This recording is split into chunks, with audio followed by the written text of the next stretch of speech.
Hey everyone, welcome back. Today we're going to get into a conversation about body proportions and how that can affect various aspects of your strength, flexibility, pole and dance movements, training, all that kind of stuff.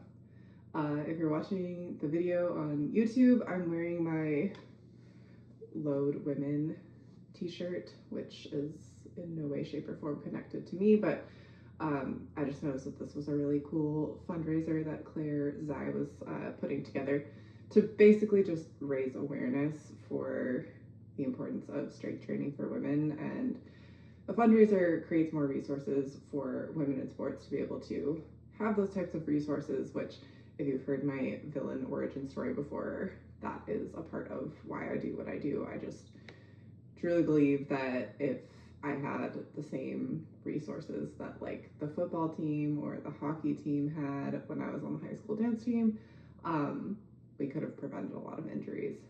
Lots of pulled groins on my dance team. It was not fun. So anyway, I'll put the link for more information on that in the show notes so that you can check it out if that's something that you're interested in supporting. I think this is cool. They've got some cool merch. So I guess it is connected to me in a personal way, just not, it has nothing to do with like, I'm not connected to the fundraiser and I'm not providing any of the services, but I just thought it was a cool fundraiser that they had out there in the world. So anyway, what other sorts of updates? Not much going on around here, just the usual stuff in the training club. We had an awesome kind of deep dive mini workshop last week, just elaborating on some of the stuff that we covered in the core craft workshop a few weeks ago, which was kind of our like kickoff party to the new training cycle, which is all core focused.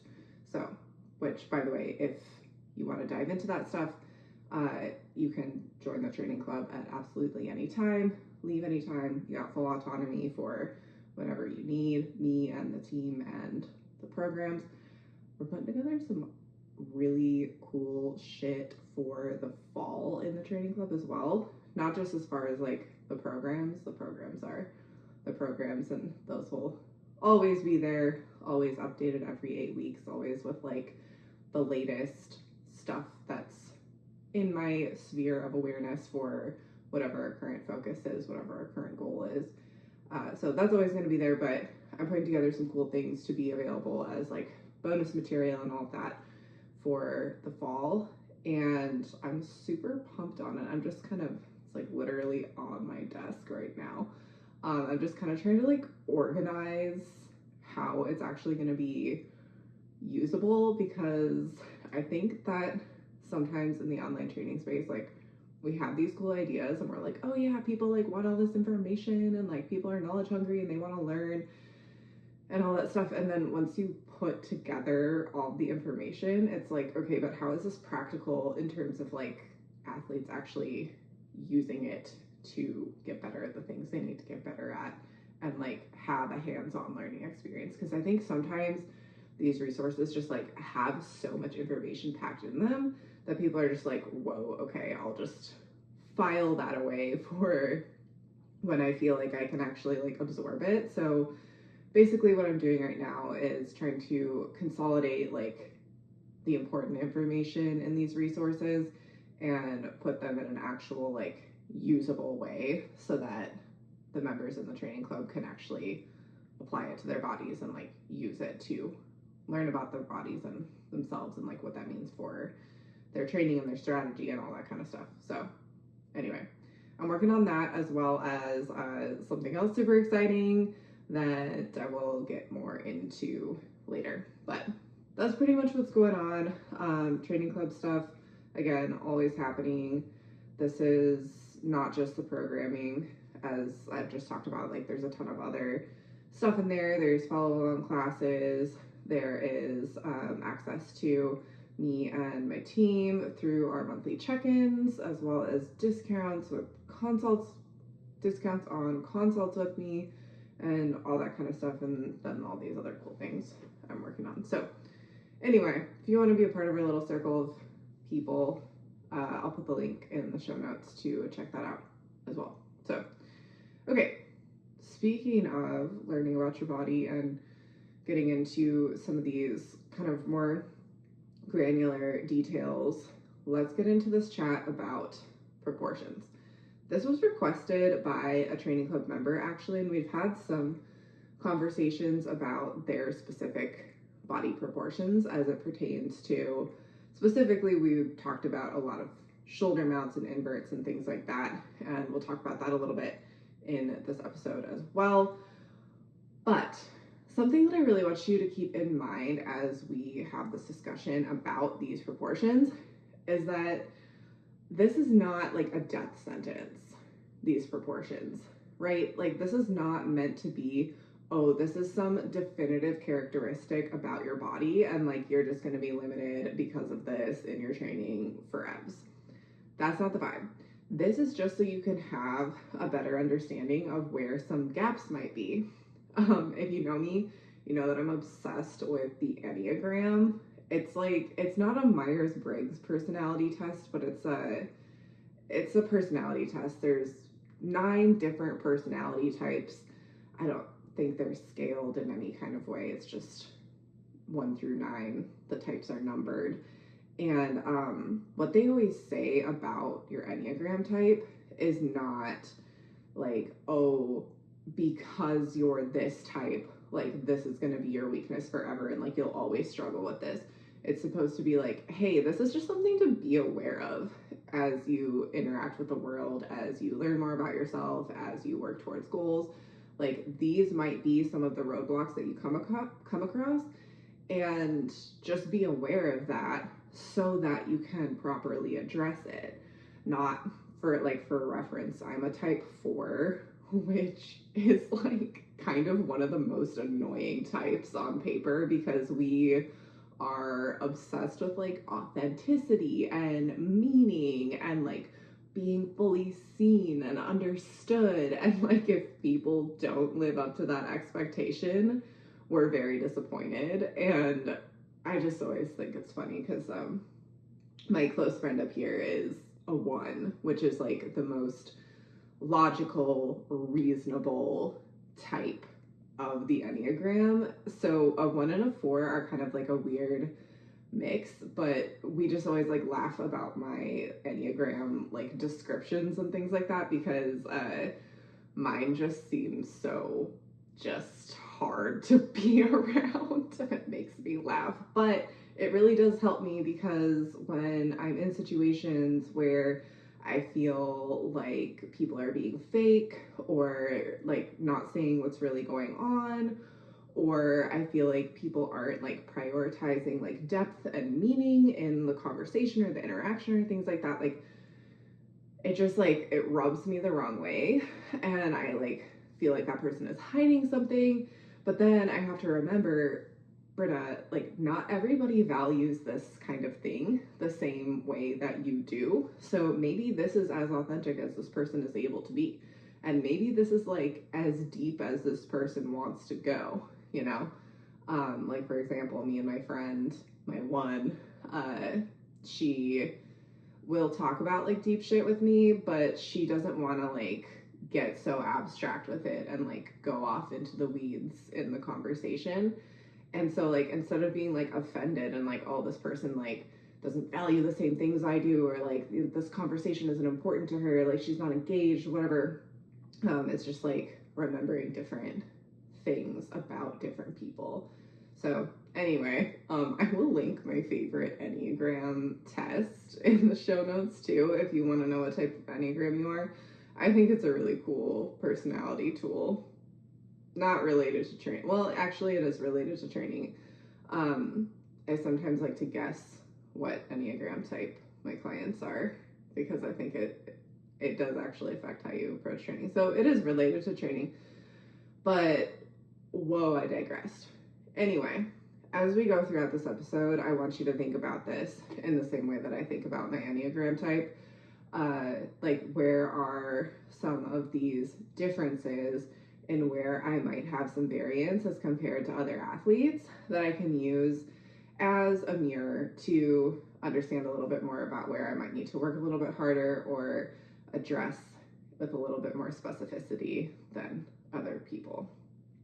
The other thing I want you to keep in mind as we go along is that training history definitely affects these things. So in the pole and dance world, we got a good mix of all different types of experiences. We have people who have never tried to do anything specific with their bodies until pole or dance or whatever it is that you do. We have people that have an extensive athletic background, but no dance. We have people who've been dancers their whole lives, and then they found pole later in life, or got into dance later in life, or got into aerial later in life. So these training histories do affect how your body moves.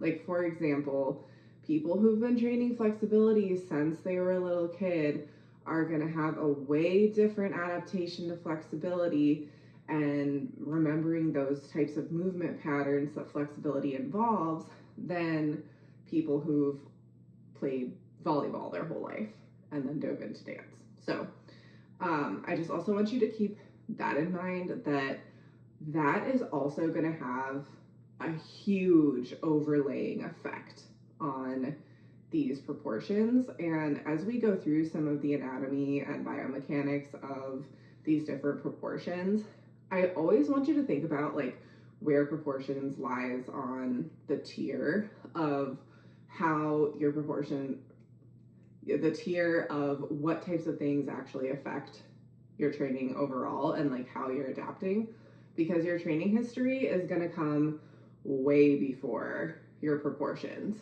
Like if you have tight hips and you're listening to this and you're like, oh, you know, when we get to the femurs piece of it and like assessing like what types of challenges long femurs might have in terms of effect on your flexibility training, I don't want you to hear that and be like, oh, well, fuck, like it's just my long femurs that's affecting my hip flexibility. I also want you to keep in mind what type of training history you have with hip flexibility. Like, is this something that you've been doing your whole life? Like, have you had like focused training on improving hip mobility first, then start to look at some of the specific proportions and specific issues and variations in your anatomy that you may have. So just saying that as well. Even for myself, I've been a dancer pretty much since I could walk, and I really didn't get into like focused hip flexibility training until maybe like 2016, I want to say. And even then it was like, you know, questionable practices. So we're always refining that stuff. Wow. So many rabbit holes to go down that aren't even like the actual specifics. So let's get into this. First thing we're going to talk about is going to be your lever lengths. So we're going to talk about the arms and legs. And as we do this, I want you to picture in your mind like how a crane or a lever works. And you can you've probably had some sort of experience with this, that like if you're trying to move a really long beam of wood, like say you're building a deck or something and you just like pick up this long ass plank of wood, if you pick that thing up like from the very end, it's gonna be really wonky and hard to stabilize, and it's gonna feel heavier because it's longer. However, if you pick up a shorter but of the same weight plank of wood, that's going to be way easier to grab from the end. You would probably realistically grab it in the middle because you're not, because you just wouldn't do that. But just like appreciate the illustration of that, like these longer levers do feel heavier. So you're not imagining that. Like if you have longer legs, those are going to be heavier to lift for things like inverts, things like extending your legs into a split leap in the air. It's going to take more force to move more quickly if this lever is longer. And it's the same thing with the long arms. It's a little bit harder to generate enough force to get to where you need to go at a quick speed. So this is another thing too that's going to be affecting like your lifts. So if you are progressing really slowly with, say, something like lateral raises, if you have long arms, you're probably going to progress a little bit slower than somebody with short arms in terms of like load for lateral raises, because the weight is going to be further away from your center of mass as you lift into that lateral raise. So it's going to feel a little bit different for somebody with long arms versus somebody with short arms. And so see how these two things are related in terms of like how heavy your legs feel when you're inverting. That's kind of a similar movement, right? Moving our leg, our lever, away from the center of mass, and how the length of that lever affects how heavy it is. Now, specifically with the femurs, obviously your femur is a part of your leg. If you have long femurs, it doesn't necessarily mean you have long legs. You can have short legs relative to the rest of your body, but still have long femurs. So this is where a little bit more specificity in terms of flexibility training is going to come in. And again, I don't want you to listen to this and think, oh no, I'm fucked because I have long femurs, like foot grabs are always going to be hard for me. All I'm saying is that because your knee is farther away from your hip socket than other people, it's going to affect those like needly foot grabby type shapes a little bit differently. And now depending on what type of shape you're going for, you might need a little bit more knee flexion. If you're going for just like, you know, foot to head, that's a pretty easy fix. What's going to be a little bit harder is that if you're going for that like full needle shape and like you want to like fully extend, that's going to need a lot more hip extension. So we're talking hip flexor flexibility and glute strength. So you kind of got to assess like, what do I want my needle to look like? And a lot of people don't think about this, like when we kind of get to the point where someone's consistently grabbing their foot in needle, and I ask them like, hey, where are we going with this? Like, are you trying to go foot to head, or are we going for more like extended needle, like back leg straight? And a lot of people answer and say, I actually hadn't thought about it. I just kind of wanted to grab the foot. So once you grab your foot in needle type shapes or like bow type shapes, the next thing you want to think about is like, where am I going with this? What types of proportions do I have that are going to affect what I need on this journey? If you have long femurs and you want to extend that leg, you're going to need a lot more hip extension than the average person. So this means a little bit more focus on that end range glute strength, things like those bent leg hip extension liftoffs from child's pose that we all love. Those are a good one.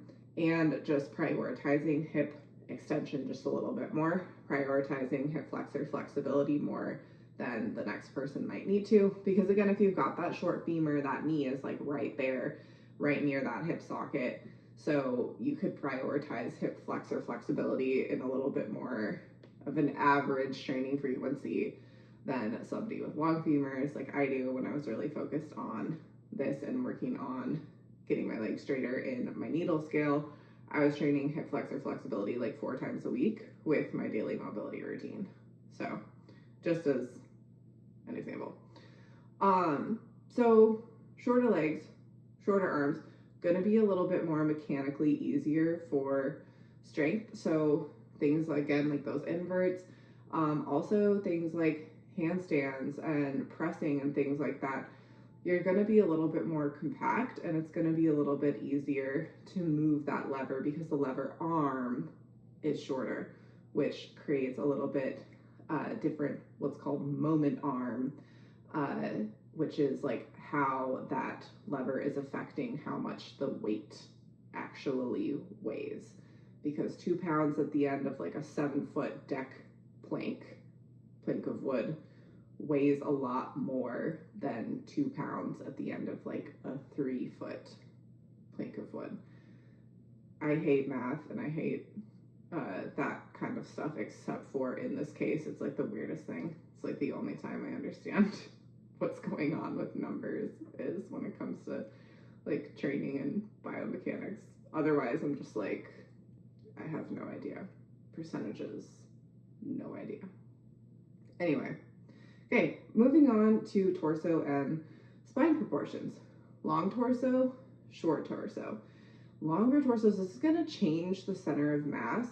And again, kind of like that same thing with the long beam of wood, things are going to feel a little bit less stable in the air, especially when you're extended like parallel to the ground. You're going to have a little bit more of a stronger and more specific strength strategy for staying stable in these positions, which is basically just core strength.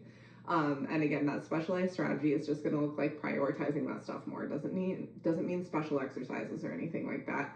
But you will be a little heavier if your spine is a little longer. Like just for example, say you are in a layback on the pole and you go to sit up. If your head is already close to your hips, that's just a quick little doot up to sit up. So your head is already pretty much where it needs to be. There doesn't need to be any huge changes in the center of mass. Versus if you have a long ass spine and your head is far away from where it wants to go, like into a pole sit, getting the head over the hips, that's gonna affect you a little bit differently.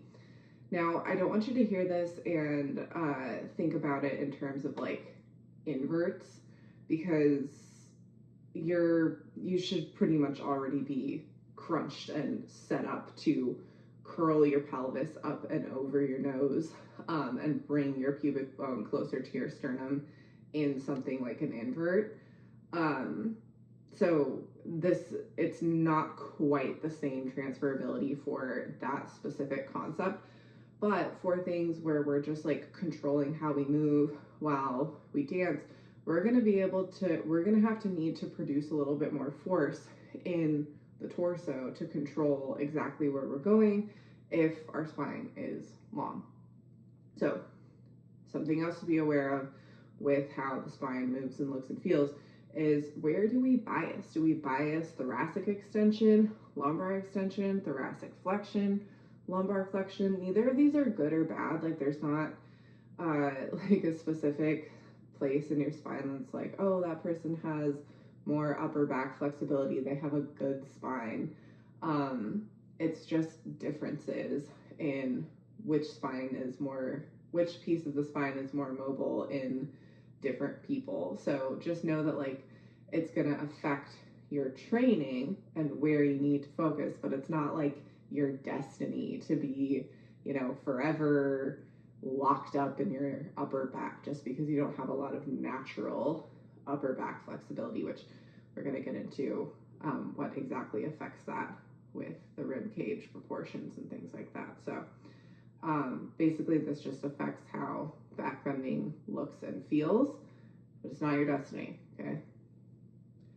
All right, the rib cage stuff. Everybody loves this, including myself. So your rib cage width, your infrasternal angle affects what types of movement patterns you bias and like what types of tissues get loaded while you're moving around naturally. So if you have a wider infrasternal angle, which is more than 90 degrees, you can just kind of like look at it in the mirror and assess if you think it's more than 90 degrees. If you really want to get fancy, you can take a picture and upload it into one of those protractor apps, and like measure it. But you probably know, just like looking in the mirror, wide infrasternal angle or narrow infrasternal angle. Wide infrasternal angle athletes tend to bias lateral movement more than sagittal movement. So it's easier for us to move side to side versus front to back. So twisting, side bending, things of that nature are going to be a little bit more accessible for people with a wider infrasternal angle. And we tend to have more flexible QLs, a little bit more flexible obliques, things like that, because we're a little bit looser-gooser on the side bodies versus people with a narrower infrasternal angle, so less than 90 degrees, those folks a little bit more compressed from the sides naturally. So that stuff's going to be a little bit stiffer just because it gets loaded differently as this person is moving around in athletics and life and training. It's a little bit more accessible to train front to back bending with these folks versus side to side bending. Now, another thing to assess with your rib cage shape is this does also affect your scapular plane. So we have all these planes, right? The transverse plane, how we move rotationally, sagittal plane, how we move front to back, lateral plane, frontal plane, how we move side to side. But then there's kind of this like secret plane that exists in the biomechanics world, which is the scapular plane. And that's going to be the angle of your shoulder blade. So if you have a narrower rib cage, you're a little bit more cylindrical shaped with the rib cage. And so this is going to affect how your scaps actually lay on your rib cage. So when you're training in the scapular plane, which is how you should be for delt training, shoulder mobility training, we always want to follow the line of how our scap sits on our shoulder blade. And then that's where you're going to want to be overhead pressing from. That's where you're going to want to be doing your external rotation lift-offs from. Versus wider folks, we're a little bit more compressed front to back. So that affects how the scaps sit on the rib cage in the way that we're just like a little bit wider out here. So we're gonna press just like a touch wider than the more cylindrical, narrower infrasternal angle athletes. So that's something to keep in mind as well. So if you're not working with your specific scapular angle for your specific rib cage type, shoulder training can feel a little iffy. And sometimes people report either like lateral raises feel kind of like out of control and weird, and like I'm not really exactly sure like how my delts should be contracting. It probably does not feel like a full delt contraction if you're doing your lateral raises like straight out to the side, because you're not getting that full contraction from your delt because your delt is slightly on stretch because your arm is just a little bit further away from like where those two attachment points would ideally fully contract together. So it's a little bit stretched when it's out to the side. We want to pre-contract it by working on our scapular plane. And then when we work up into the lateral raise, that's a little bit more of a fuller contraction. And this is a little bit easier. This is an easier position to access capsular training in the shoulder from. So it's that same idea of like the tissues kind of getting like pre-stretched when we're directly out to the side, like a football goal post, versus when we're working with our scapular plane. We're going off of our rib cage shape. Sorry, this also, if you don't know, I'm also pregnant, so just, I think there's a lot of blood going to the baby and not so much going to my mouth to talk.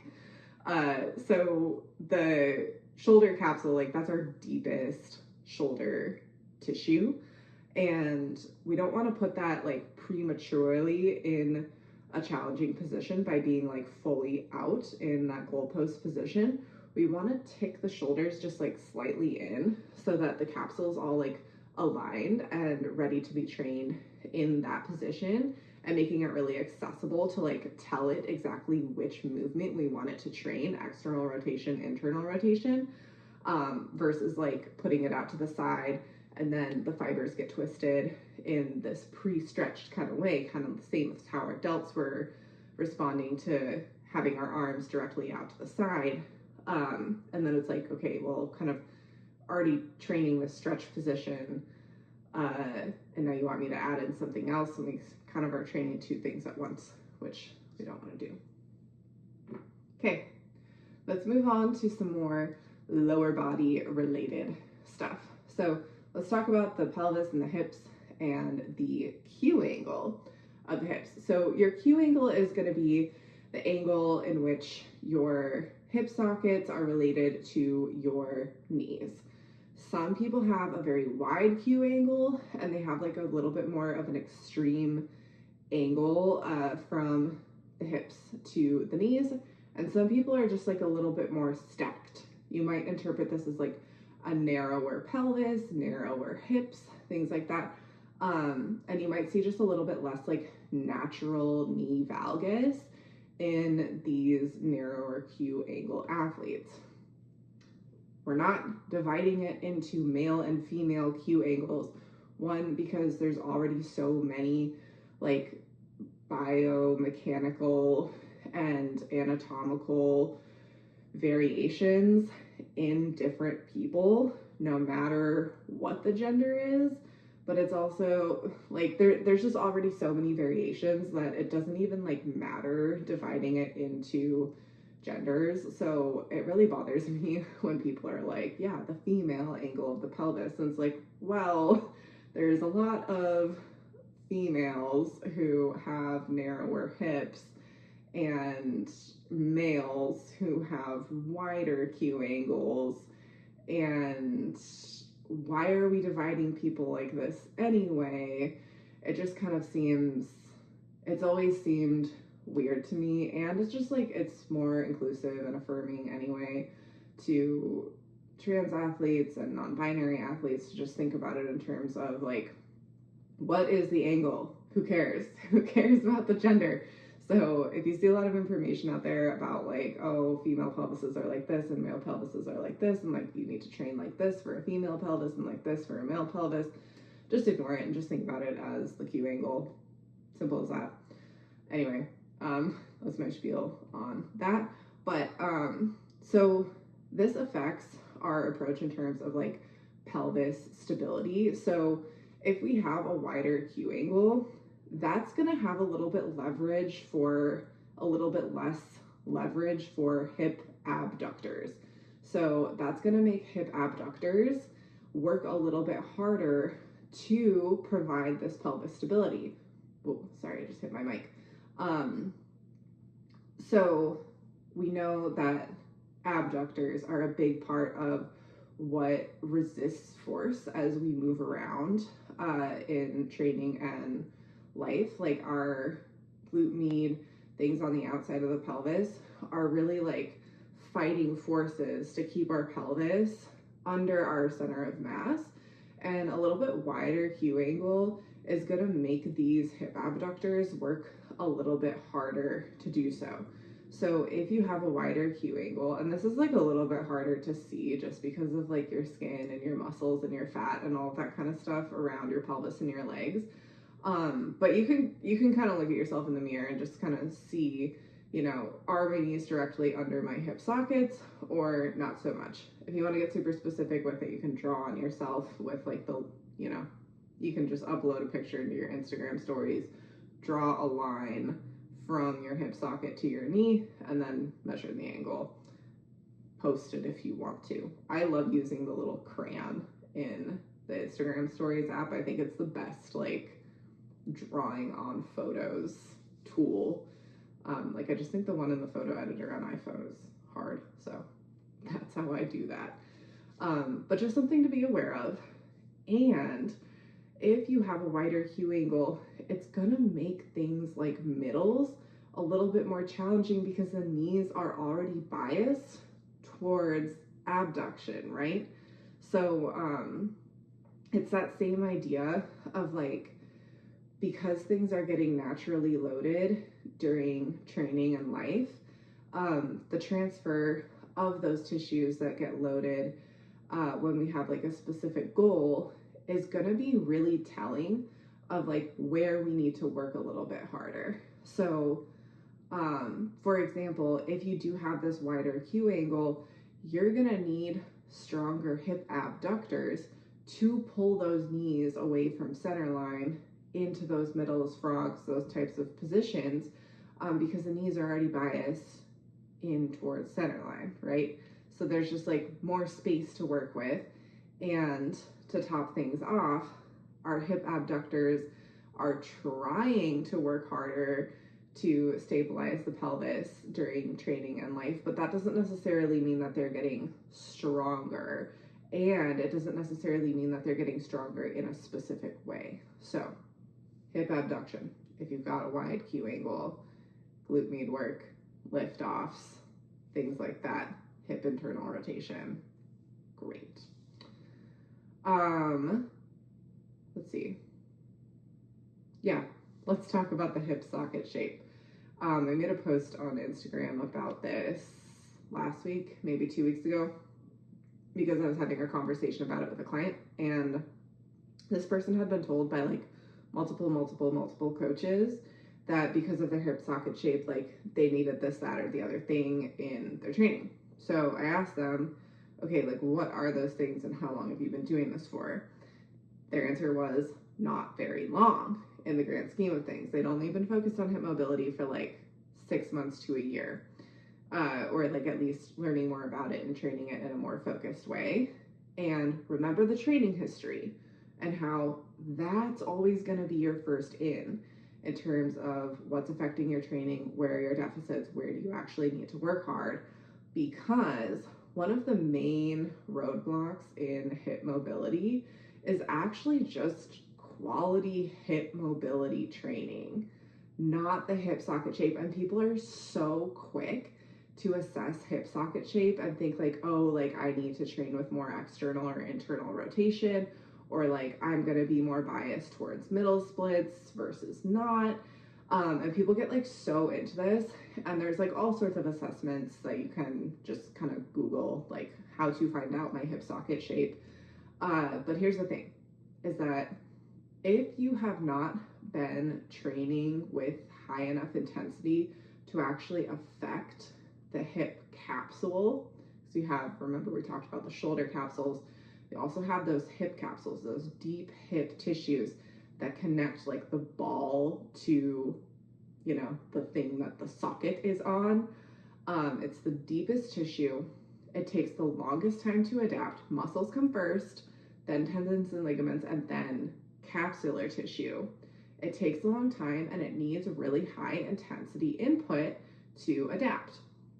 Now, if you haven't been doing this, your hip capsule is probably just kind of chilling. It's adapted to nothing really. If you haven't like effectively reached those intensities that the hip capsule adapts to, and I'm gonna do a full episode on training intensities. We don't have time to get into it right now. But if you haven't actually focused on that and given your hip capsule different options in terms of like where it abducts and adducts and where it rotates, it's just kind of adapted to like hanging out in your hip. And anytime that you go to assess your hip socket shape, you're going to be limited first by your hip capsular tissues and where those tissues are stiff versus your actual hip socket shape. So it's hard to find this out in an accurate way. And it's just not the first line of defense in terms of improving hip mobility for most people. Okay, last little thing we're going to get into is muscular insertion points and how this affects your biomechanics and like your length tension relationships.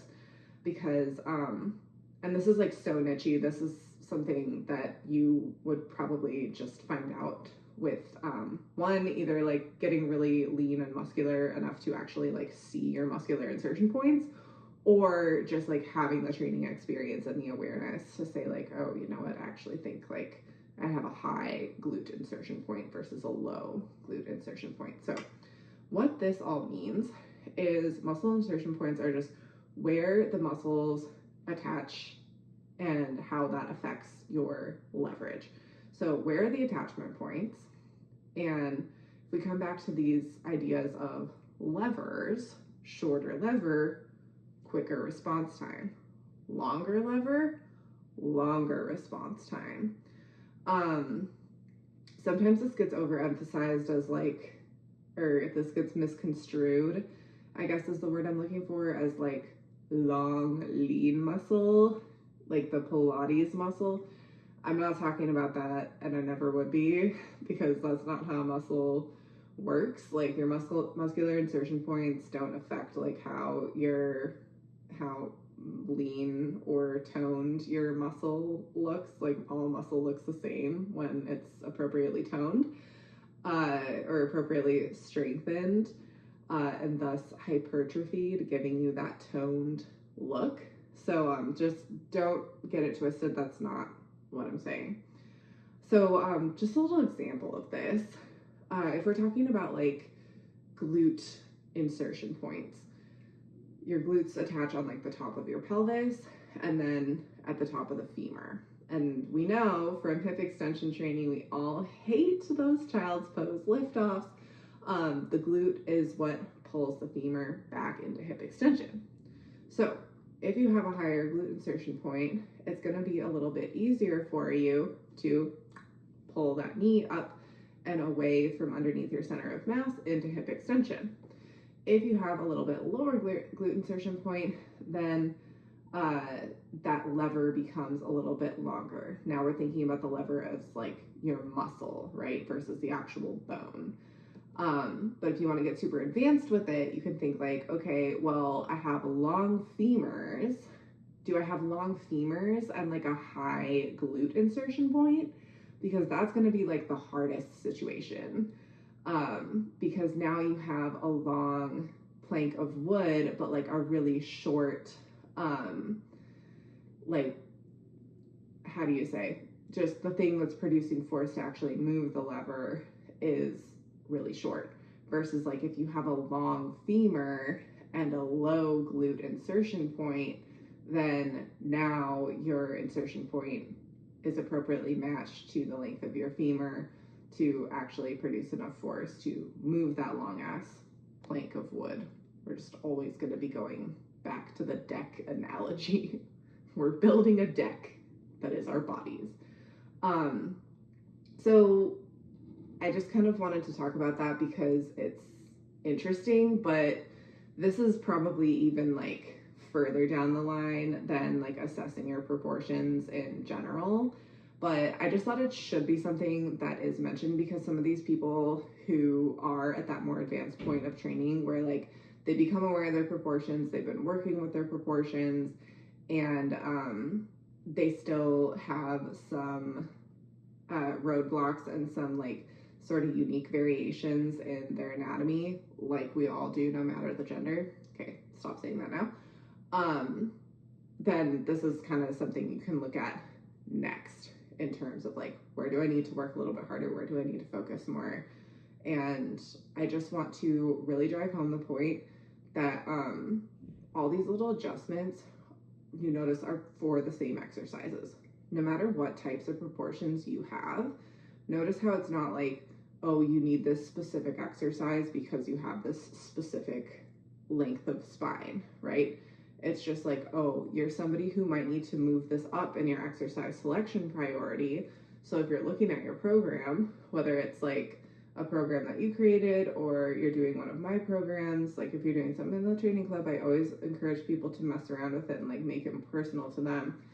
It's like, hey, if I've got a long spine and I see decline roll-ups on the training session, on the exercise assignment, I might want to move that to actually like the first exercise that I do, because I know that's going to be a little bit more challenging for me and that I'm going to get a little bit more bang for my buck from training something like that versus somebody with a short torso. Like they can just kind of use that as like a fun little burnout, right? Because they're probably really good at it. So they can just do like some 6 sets of AMRAP and call it a day and just be like, cool, felt my core. That was all I really needed. So, okay, y'all. I hope you got something out of this. I know this was kind of a lot of information in this specific episode. So in terms of takeaway, I encourage you to just kind of like reflect on the last 40 minutes of information and just pick one thing. Just pick one thing that seemed kind of illuminating for like you and your body and your training. And my challenge for you is to see how you could arrange your training plan and make it just a little bit more personalized to your proportions. And just do that one thing. Don't feel like you need to do like a full body overhaul and full body assessment because you have all this information now. Just start with the one thing, maybe stack another thing on there once you get consistent with prioritizing that other thing or that first thing. And just, I just never want you to hear a lot of information like this and be like, oh, well, that was nice, you know, and just like leave it at that. Without action, this stuff is meaningless, okay? So make sure that you actually do something to implement this information in your training. Okay, y'all, that's it for me today. I'll catch you in the next episode.